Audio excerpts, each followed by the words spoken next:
such an honor. I really am overwhelmed with the things that you've said and you're honoring me with this award. And I just want to thank all of you who were a part of it. I think of Miss Sindra. Where are you, Miss Sindra? Here I am. Here I am. Oh.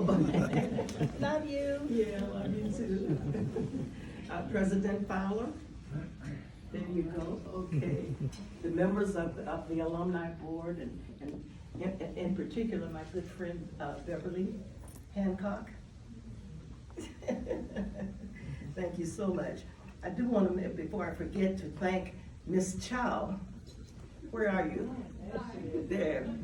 For she's the one who wrote the story in the Alumni magazine, and I was just overwhelmed with how you interpret it. Wrote just a beautiful article. I sure appreciated that so much. Now, I'm going to say this. Please forgive me as I read my remarks. For I'm at the stage where if I don't write it down, I'm likely to forget what I plan to say. All right, that's okay.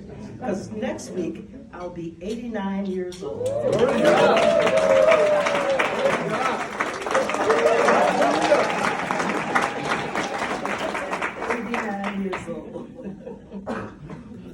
So, after finishing Wheaton, the University of Alabama, and a Fulbright stint in Australia, and working at InterVarsity Christian Fellowship and a historic black college, it was my passion to serve the Lord by helping his children, primarily at the time, black people, and that they be lifted up and praised to him.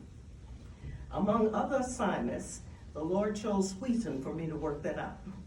I say he chose because at first I resisted joining the board, feeling I was so busy with work, children, husband, church, several organizations, such as the NBA, of which I am the last founding member. I'm thankful, therefore, to President Richard Chase. He's now with the Lord, but he pursued me until I relented. Even sent a couple of faculty members to my house to persuade me to join the board. Good for him. And so I thank him in his absence that he was persistent with me at that. Being on the board was a truly learning experience. So I want to thank my fellow trustees. Some of them are here. Sister Jeanette is no longer on the board, like I'm not on the board, but she's here, and I appreciate her so much. In fact, if you go to the student union, there is a drink that they devoted to us, the two of us. I remember the first time I went though and I asked for it, and I said, "You expect me to pay for this?"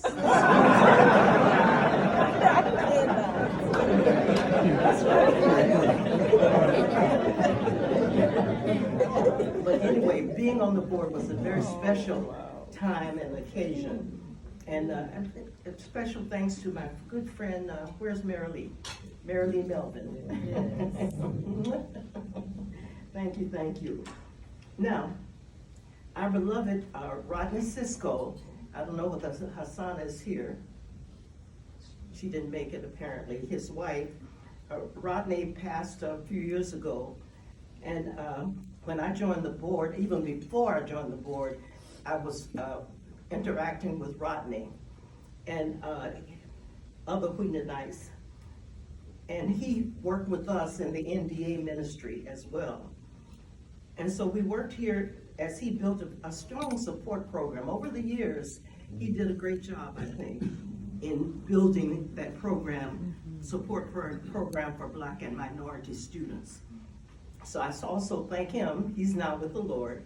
I thank President Wheaton and others that are responsible for hiring and bringing such beautiful people to the campus. Crystal Cartwright, where are you? My dear friend Crystal. Billy Key. There you are. Is Tanya here? Yeah. Oh, there you are. Hey, Tanya. She's the head of the gospel choir here, okay? Dr. Vanessa Quinu? Yeah. I met her when she was a student here in the 70s, right? Late 70s. In the 70s.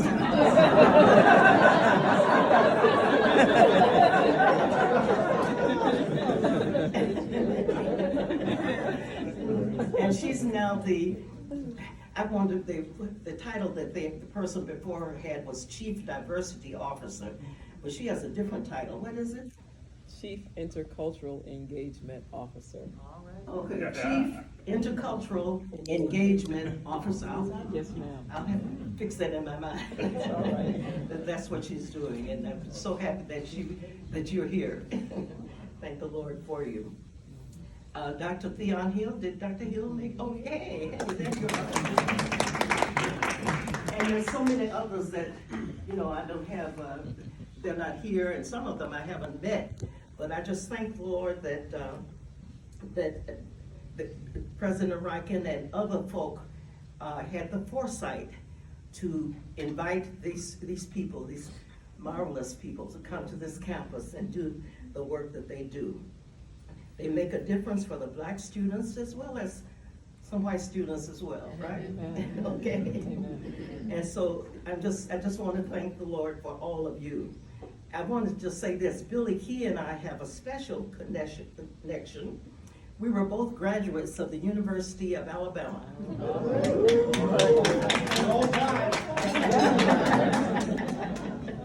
I entered their PhD program the year after Governor Wallace stood in the door to keep this Black woman out. Right. Okay. But then I roomed with Vivian Malone for a summer, I think. And so she was the first Black student to graduate from the University of Alabama. And so Billy Key here not only finished from Alabama, one year she was a homecoming queen. Yeah.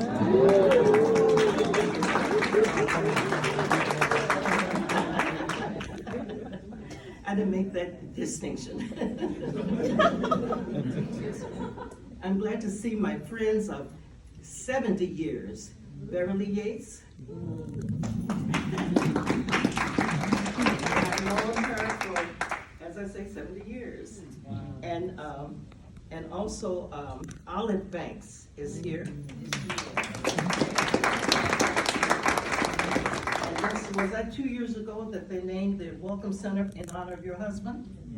Yes. Yeah, so she's here. I'm so happy to see her. But I've known them when they were, before they even started the church, that the Alumna Community Church that they serve in, even to this day. And then, I've lost my space. Let me go back. The current president of NBA, Reverend Dr. Walter Arthur McCray, is here tonight.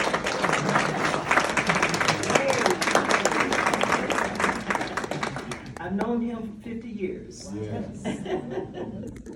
And his wife, I've known them both because I met them when they were freshmen in college. How about that? And he's now president of the NBEA. And I'm so thankful for that. So if we're planning our 60th anniversary for NBA for this year. This is our 60th year of service. And if any of you would like to collaborate with us, we'll welcome you. Amen. Happy to have you join in. Dr. Hill joined our last planning meeting. And so I've invited others of you to do that as well. What else?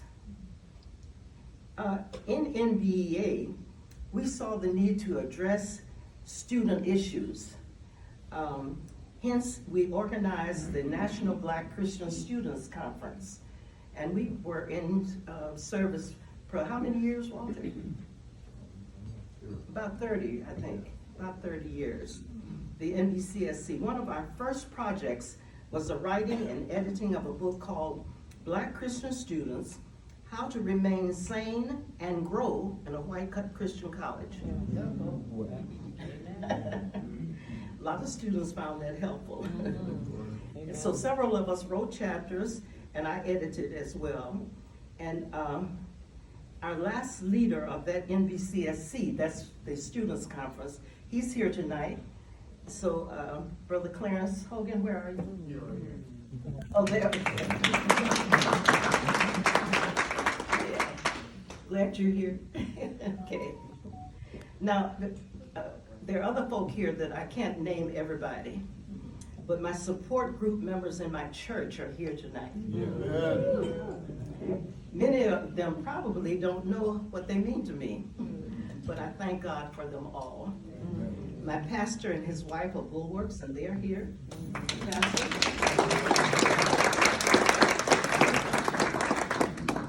That's Priscilla's parents. Wonderful. And, so, and he's a wonderful pastor. I love it. Okay. Wonderful. Let's see. One of the members of my very first church in Chicago, I married my husband in Pasadena, California. He was pastor of this church called Calvary Bible Church in Chicago. And when we came back to Chicago, that was the very first church that I joined in Chicago. And one of the persons, he was a teenager when I joined that church. He's here tonight. Are you here? Oh, there he is. He's far beyond being a teenager.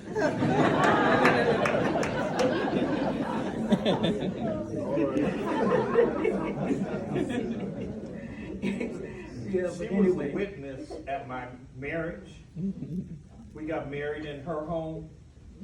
She was across the street doing laundry, came over there, and then we got married.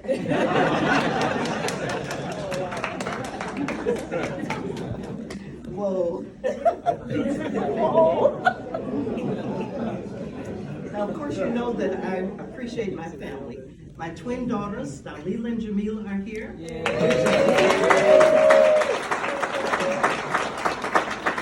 And their daughters, Ava and Jamise, are here. Jamila and Jamise flew in from Tallahassee, Florida, to be with me tonight. Beautiful. And so happy for them. Other nieces and nephews are here tonight as well. I saw you over there. Raise your hands over there. Who else there? Any others? Any other of the nieces and nephews? Did Mary Ann come? Oh, there you go. I need glasses.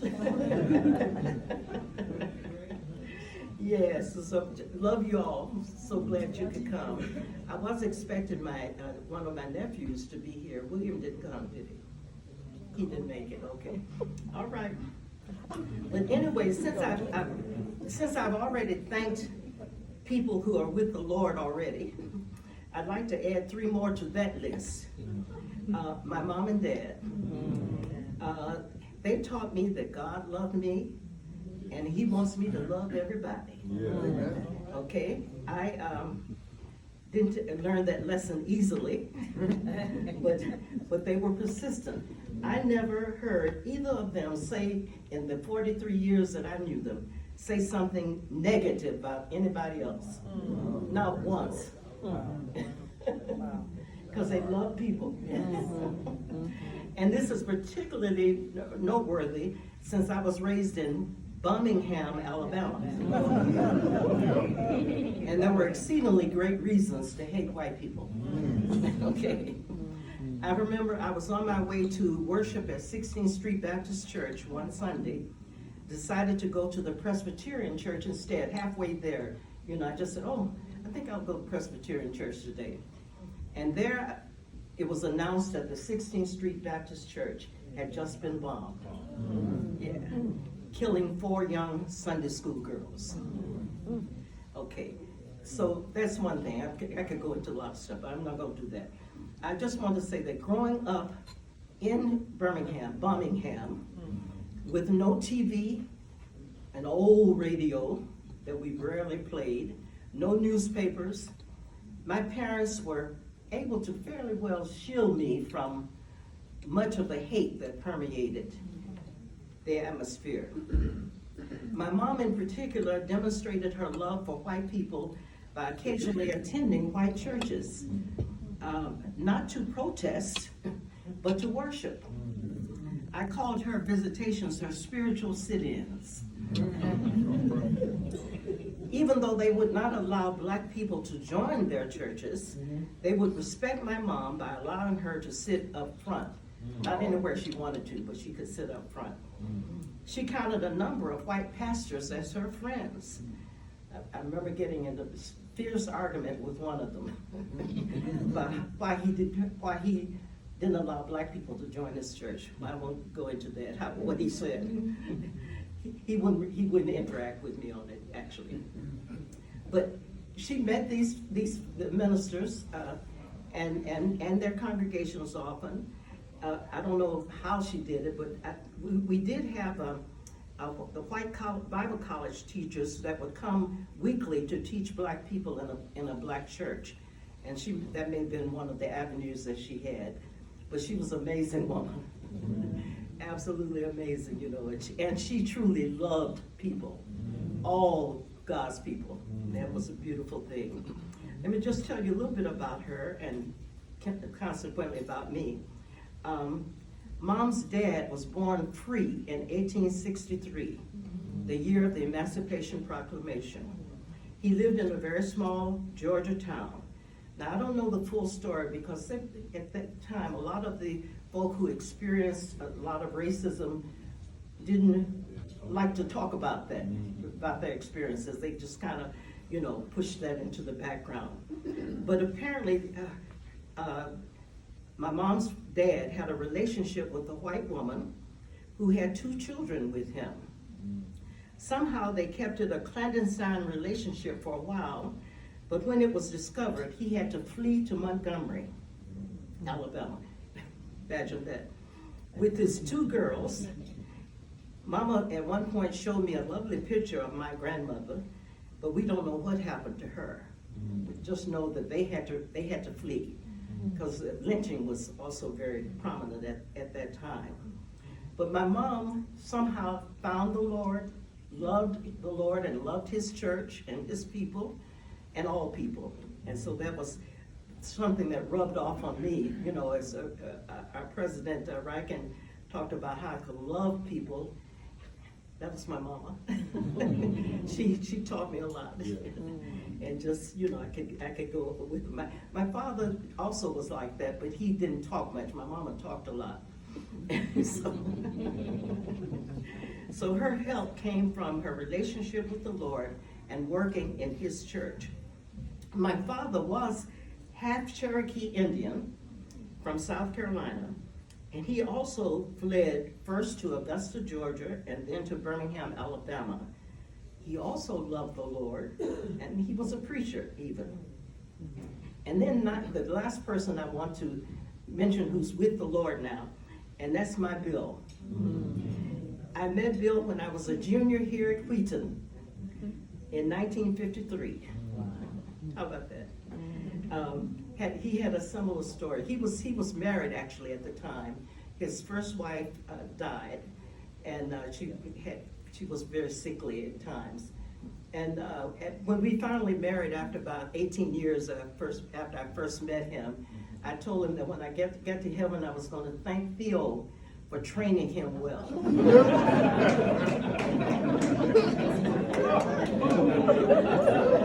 Yes, because he was a great husband, fantastic husband. But he had a similar story to mine. His father was the son of a prominent white man in Louisiana who loved his black mistress, actually, and left their son, a house in his will. His white stepbrothers let him know that if he tried to possess that house, he would not live to enjoy it. So Bill's father had to flee to Chicago from Louisiana with his wife, who at the time was 4 months pregnant with Bill. Bill's father never talked about this as his children were growing up until he developed dementia in his 80s. And there, all of this stuff came out. He told the story, Yeah. okay? So my mother's help came from the Lord. Bill's father's help came from his relationship with the Marcus Garvey movement. Okay, if you don't know what that is, look it up. Marcus Garvey. But anyway, Bill was just the perfect man for me. He loved the Lord, he was brilliant, he was an author, he pastored a church. We worked together on many projects. He was president of NBA and worked closely with us with the National Black Christian Students Conference. He briefly was a visiting professor here at Wheaton. One of his students, Dr. Wayne Gordon, is a Wheaton College grad, and he tells a story that he was so moved by, he was in Bill's class, and he was so moved by what Bill spoke. I think it was a session on the black church. And so Wayne was so moved by that he credits Bill for the inspiration he had to start the large West Side Chicago church, Lawndale Christian Community Church. And so, Bill had he impacted a lot of folk. He loved mentoring young men. And so that was a great thing. Now, some of the avenues of ministry that I have kind of alluded to are being chronicled in my book that is almost finished. It's been a long time coming. We're calling it the Book of Ruth.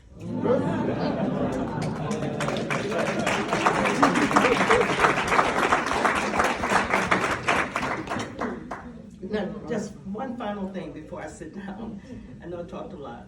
There's another area that concerns me now as I near the end of the ministry God gave me here at Wheaton. I've been off the board officially since, 2002? But I've been here, until the pandemic, I was here every year and periodically working with the students and the staff people that were here. But as I near the end of the ministry God has given me here, there's one thing that concerns me, and that is helping white students confront their prejudices. Blacks and other minorities aren't the only ones who need help navigating that.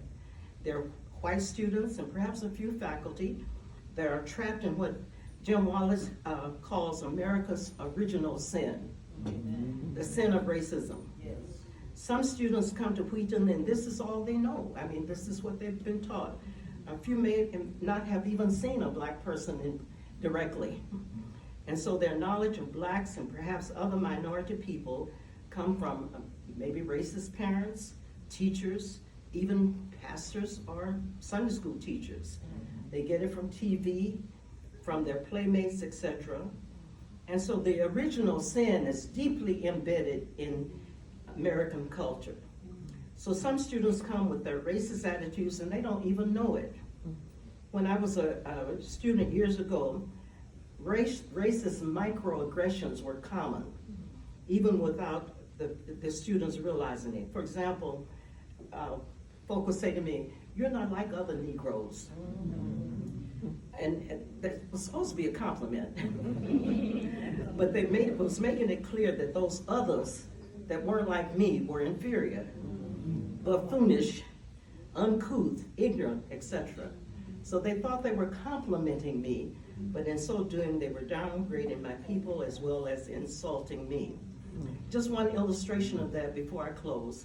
A few years ago, I was asked to speak at a conference for counselors by the Coalition of Christian Colleges and Universities. And this was for counselors at Christian colleges. I mentioned in my speech, how a black counselor at a Christian college in this area counseled a white student who told her that she believed all black people had tails. This is kind of an extreme example. I'm only giving it to you because of for illustrative purposes. I have a point. When I finished speaking at this meeting, we went immediately to lunch, and a black counselor at a Christian college in California sat next to me. She immediately said that when I mentioned that tail story, she almost fell off her seat because the same thing had happened to her. She said one day in the communal shower area, her floor mate, she was a freshman, came in and began circling her. And she said she angrily asked this student what she was doing. And the dorm mate said she was told her she was looking for her tail. This counselor, who was sitting next to me now, said she almost slapped her. But instead, she pulled down her PJs and demanded the girl do the same, and she proceeded to show her that they were just alike. A few days later, this white student came over to her, or called her, and she proceeded to show her a letter she had written to her dad. And it said, "Dad, you told me that all Negroes have tails. I have a dorm mate who does not have a tail. You lied to me, Dad. What else have you lied to me about? Did you lie to me about Jesus Christ?" Those girls turned out to be good friends, actually. The black counselor told me that she was even the godmother for one of her friend's daughters, but it took boldness, for her to be able to do that. And so I believe a lot of students come to Wheaton College, tender hearts, ready to absorb and execute the Lord's command to truly love one another. And they don't maybe know how to do it, or what to do. And so one of the things that I would love to be able to see is working with these students so that they see what it means to love God with all their hearts and love others just as much as they love themselves. Okay? Dr. Kwanu, who's here, she's eminently qualified to work in this area, and other black staff as well, but they can't do it by themselves. It will take all of us to allow the Lord to help us to interact lovingly with each other and to be free to say that. I think of this, not every person would have been able to say, "I'm looking for your tail." They would have thought it, but they would not have said it, And so, I think it's gonna take I said all of us, but let me backtrack on that, because I'm passing the torch, all of you and others, to do this. In fact, white students may be more receptive if it comes from a white role model. Okay, so I dream of a Wheaton where love abounds, where freedom exists to be oneself and to accept each other, even in disagreements. And when I say love one another, that doesn't mean you're gonna agree about everything. But you're free to interact with each other in love. This work will never end till Jesus comes, because there are new students and staff each year, and they're not all gonna be reached. But we must continue to press toward the mark for the prize of the high calling in Jesus Christ. There are many ways this can be accomplished. Again, I believe NBA can provide support and education towards this goal. There are a couple of things that came to mind. Students exchanging, white students, even black students, exchanging a program with pastors, for example. My pastor here, Pastor Barkley, is an example. He's a professional social worker, and he was asked by a Chicago area college to mentor their social work students. He met with them, I believe, was it weekly? Met with them weekly, and he said that the results were profound as it related to racial relationships among the students. This is just an example of something that can be creatively done. I also had a friend who was with NBA. His name was Russ Knight. He's with the Lord now too. But he had an on-campus, somebody knows you, Russ Knight? Yes. There you go. But he had developed a program called Breakfast Club. And this was where willing students were paired together. Once a week, they'd eat a meal together, so it wouldn't take a lot of time. It would be, they would interact while they were busy eating. And they would discuss assigned topics over the meal. And then periodically, all of the couples would meet to process their experiences. And he found that this was a very helpful thing, So there are so many things we can do, and I know that, we can think of them and let the Lord use us. So anyway, I believe there's a bright future for Wheaton to shine, academically as it already does, and racially as it partially does, providing a roadmap for other colleges to imitate and to muse, to say, see how they love each other, and be inspired to follow your footsteps, Wheaton College. God bless you, and many thanks for this honor one more time.